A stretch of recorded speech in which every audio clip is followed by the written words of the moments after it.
So thanks for listening today, and appreciate this opportunity. I want to thank the owners of the Edw C Levy Company for giving me this chance, and then also John Zinnes and Kelly Cook help me on a daily basis. So how did I come to this point and even start going down this road?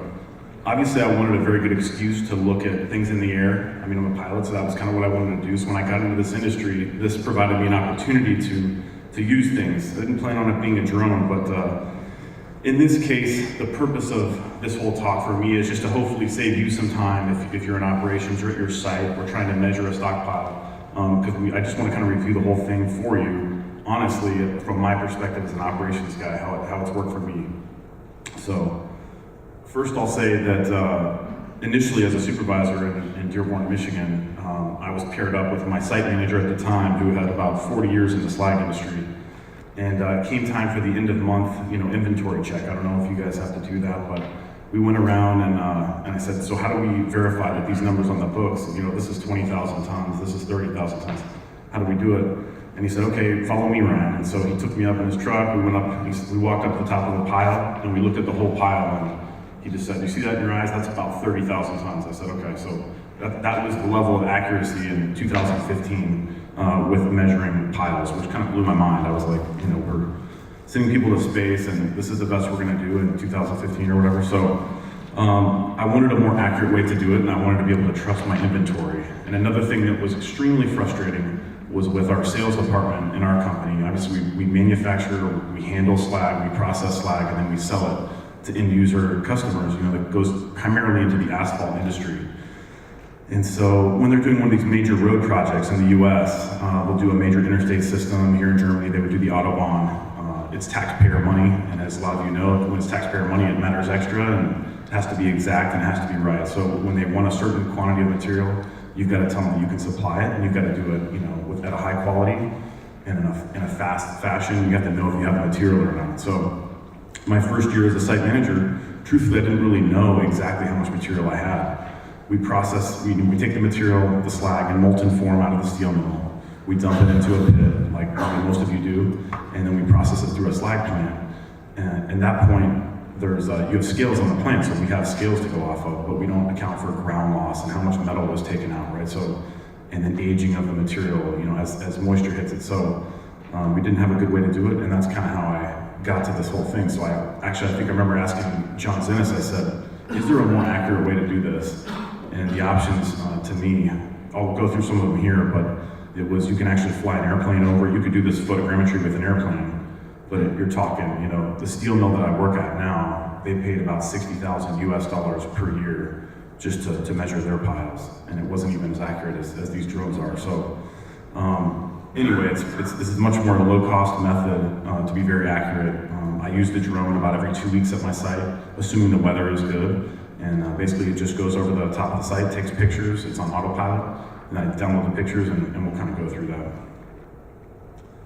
So first of all, what is photogrammetry? I'm not an expert on this, but essentially you're looking at taking multiple pictures and overlaying them over each other. And if everybody in the audience understands that, good for you, but I did not understand that.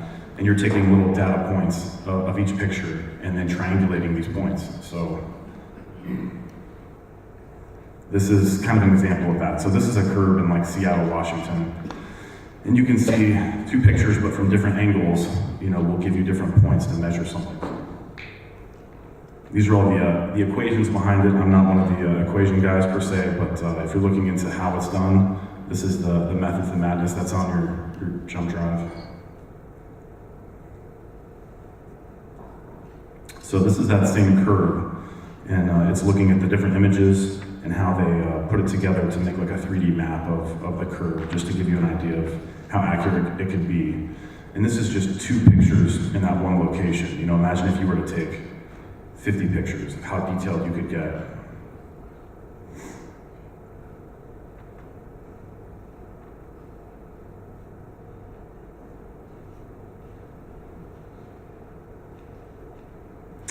All right, so I'm focusing on drones, and that's the way that I measure all the materials on my site, kind of on a once-a-month basis at a minimum. And the drone's one way to do it, but if you don't have an open area and you just have bunkers or you're inside a building, the same logic applies. As long as you take multiple pictures from different angles, you can get a very, very accurate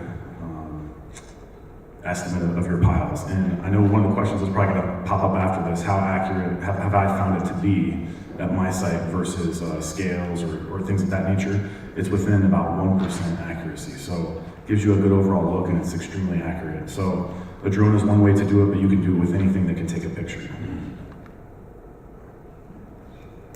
So I went out and I actually, in the US, I don't know what the rules are here in Europe, but I had to get a special drone license, which was kind of shocking, a commercial drone license in the US. I had to go take a test and it was pretty simple, but once I had my license, I was able to do it commercially at my site. And I paid about $1,500 for this Chinese DJI Phantom 4 Pro drone, and that's all I had to do. And basically, there's just some software that goes with it, and I pull it out whenever I want to use it to measure anything on my site. This is, the bottom corner is the automated flight software. I use a software called Ground Station Pro, and you just have it on an iPad basically. And you just, the first time you kind of map out your whole site and you show it where you want it to fly, and then it just does it automatically every time after that. All you do is you set it up, charge the battery, let it go off, it takes its pictures, kind of like crops, like farmers use for crops. And then you get all the pictures and you upload them to any software service. In this case, I use Stockpile Reports, but you can use any other service provider. And that's more just, that's how the site looks on the Ground Station Pro on your iPad. You just outlay the boundaries and then it takes pictures in between.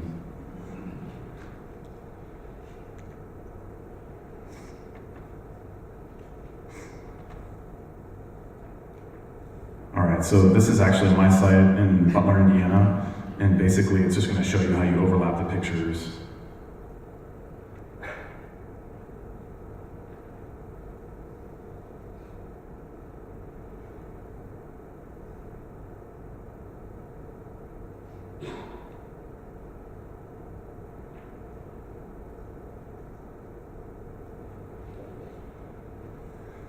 Okay, so the picture on the left-hand side just kind of shows you where the drone at, and it points in space and how it takes a picture and then how it matches all the photos together.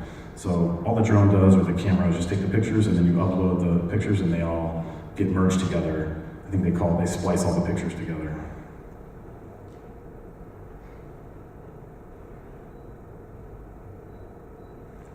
This is the model that you get every time you do this. So this is kind of a 3D model of my whole site, but you get this level of modeling for each pile you have. So in my case, this software and this drone stuff was so useful for me at my Slag site that my steel customer, Steel Dynamics, actually is now paying me to fly all their scrap stockpiles and then also their raw coal piles and things like that to give them imaging and double checks and more accurate inventories. So I just thought this was kind of cool, just kind of showing you the perspective and how you can lay it out.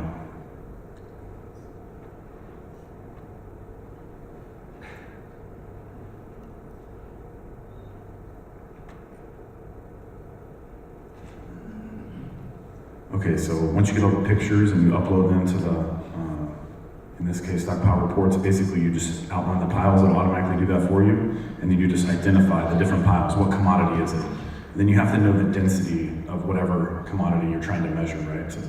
So that's where the lab people in my company, is John Zinnes and Kelly Cook, come in handy. They can give me the densities for each different slag commodity I have, or if it's a blend, they can give me a current density for that. And as long as the density is very accurate, you can always get a good tonnage. So, okay, so there's just a few piles there. And you can see how it looks kind of from a 3D perspective, how it isolates the piles.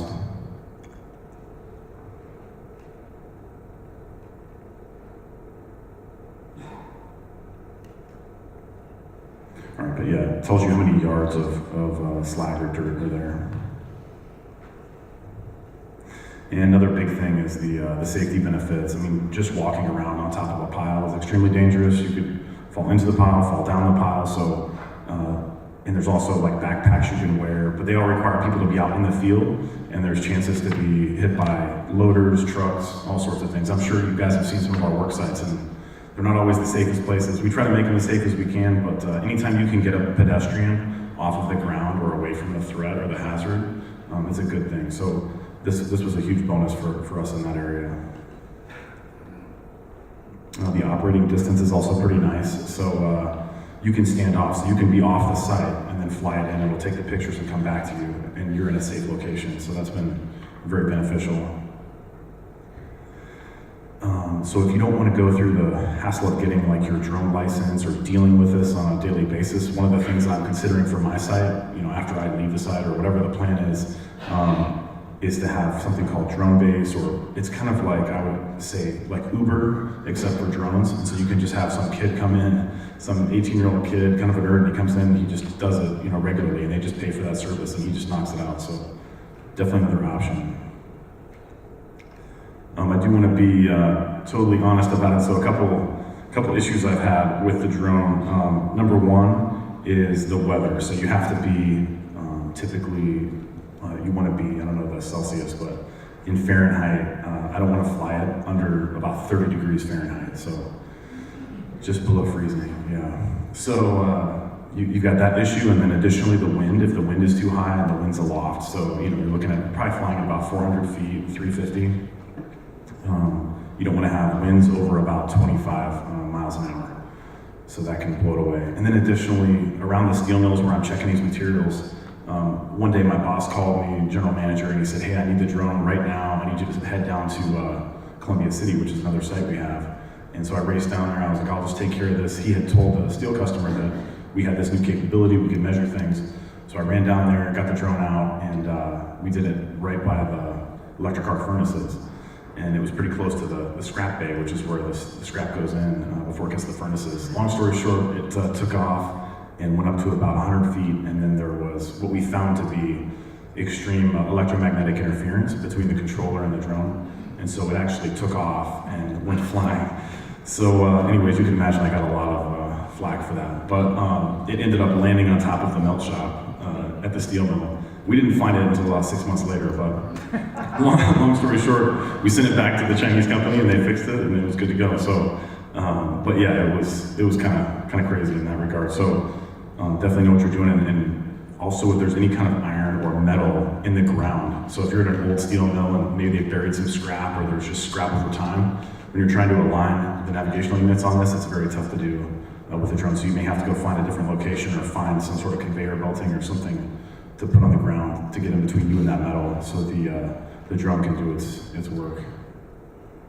All right, any questions? Actually, I'll just pull out my phone here and see if there's any over there. Okay, so thank you to Ryan, first of all.